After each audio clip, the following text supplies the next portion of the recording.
ஆண்டிப்பட்டி பகுதியில் அமைந்துள்ள ஸ்ரீ மகா கணபதி கற்பக விநாயகர் ஆலயத்தில் கடந்த 6ஆம் தேதி 16 அடி உயரமுடைய பிள்ளையார் சிலையும் 6 அடி உயரமுடைய சிவலிங்கம் சிலையும் வைபவ முறையில் பிரதிஷ்டை செய்து வைக்கப்பட்டது.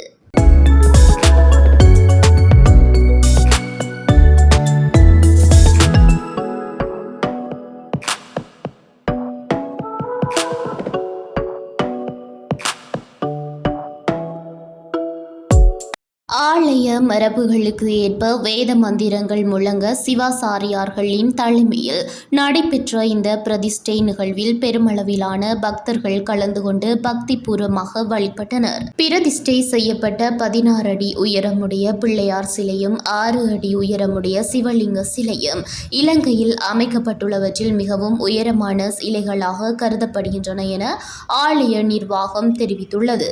இந்நிகழ்வை முன்னிட்டு விசேட பூஜைகள், அபிஷேகங்கள் மற்றும் அர்ச்சனைகள் இடம்பெற்றதுடன் பக்தர்களுக்கு பிரசாதமும் வழங்கப்பட்டது. இந்த பிரதிஷ்டை நிகழ்வு அப்பகுதி இந்து சமய பக்தர்களுக்கு சிறப்பான ஆன்மீக நிகழ்வாக அமைந்ததும் குறிப்பிடத்தக்கது.